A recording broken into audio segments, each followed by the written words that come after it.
Have you ever dreamed of venturing through jungles of the world, looking for lost ruins, but were afraid of drowning in quicksand? Of having to face some unknown beast? Or maybe you'd end up engulfed in a carnivorous plant? Today, we review what science knows about them.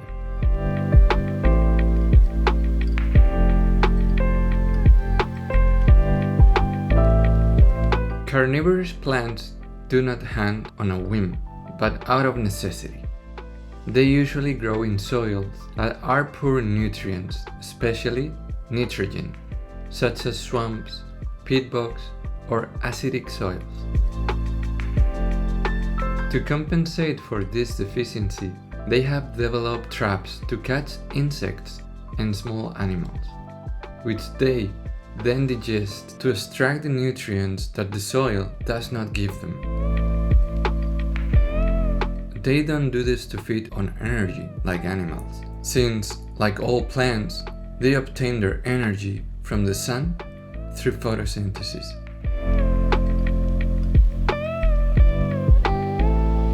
There are several types of traps, each with its own natural engineering. Quick closing traps, such as the Venus flytrap. They react to touch. When two sensory hairs are touched within 20 seconds, the leaves close within milliseconds, trapping the insect. Pitcher traps, such as nepenthes, produce a deep cup-like structure with slippery walls and attracting nectar. Insects fall inside and drown in a digestive liquid. Sticky traps, such as Drosera. They have tentacles covered with a slimy substance that traps the insect like sticky paper. They then slowly roll it up and digest it. Suction traps, such as Utricularia. They use a kind of underwater vacuum cleaner that sucks up microorganisms in fractions of a second. The subscribe button doesn't bite, and certainly my channel won't eat you if you do, but if you do, you will help me grow a lot like these peculiar plants. By the way, if you like my content, you can help me a lot by hitting the like button too. Although they seem exotic, carnivorous plants occur on almost every continent except Antarctica. There are native species in North America, Europe, Asia, Africa, Australia, and South America. For example, Ionaea muscipula, Venus flytrap, is native from North and South Carolina, USA, while nepenthes inhabits rainforests in Southeast Asia and Madagascar. Although it looks like animal behavior, digestion is entirely chemical. Carnivorous plants produce enzymes such as proteases and phosphatases to break down their prey. In some cases, symbiotic bacteria present in the digestive fluid help break down the insect's tissues. Once the food is digested, the leaves reabsorb the nutrients and in some cases reopen to hunt again. Most eat insects, flies, ants, mosquitoes, spiders, but some larger species, such as certain nepenthes, have caught frogs, small rodents, or even birds.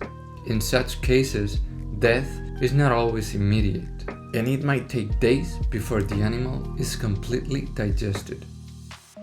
More than 100 species of animals have been recorded trapped in giant jars of tropical plants. Carnivorous plants do not come from a single carnivorous ancestor. Plant carnivory has evolved independently at least 6 times in evolutionary history in different plant families. It is a clear example of convergent evolution, different species evolving similar solutions to the same problem: lack of nutrients.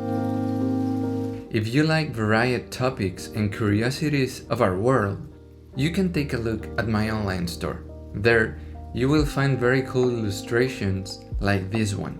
I leave the link in the description and in the pinned comment. Carnivorous plants, like the Venus flytrap, have a kind of plant nervous system.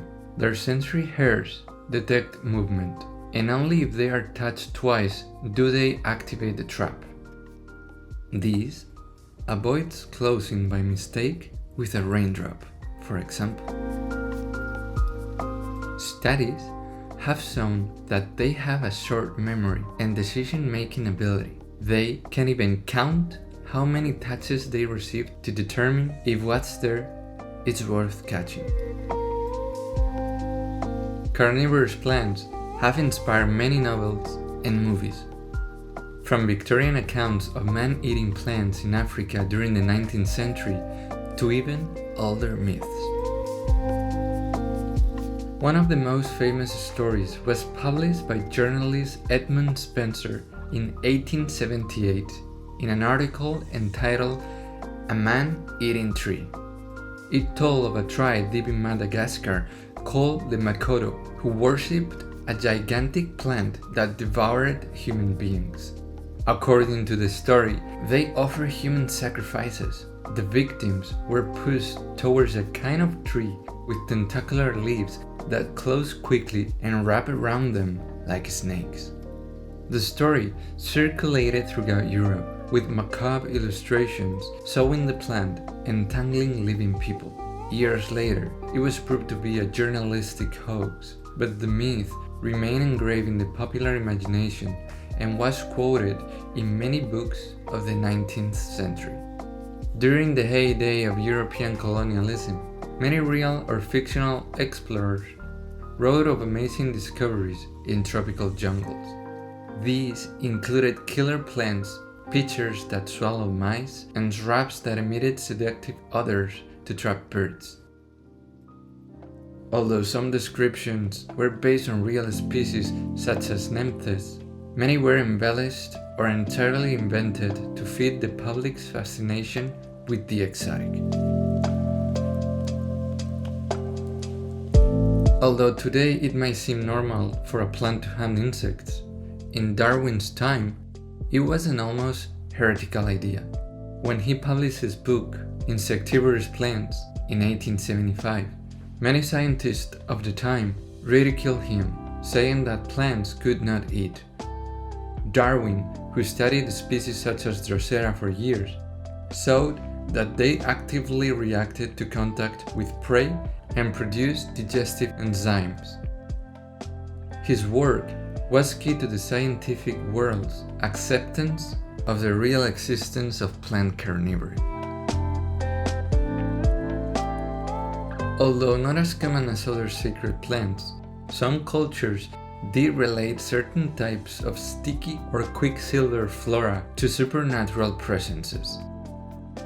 In the Philippines, for example, there is a legend of a plant that listens and takes offense if you speak ill of it nearby. Although not specifically carnivorous, it is related to species like Mimosa pudica, the plant that closest to the touch, but could have influenced myths about willing vegetation. Since the 19th century, carnivorous plants inspired tales and novels. In The Flowering of the Strange Orchid in 1894, H.G. Wells describes a tropical plant that tries to absorb the blood of its owner. Such stories fed the myth that deep in the jungles of the tropics, there are plant creatures capable of hunting like animals, or worse.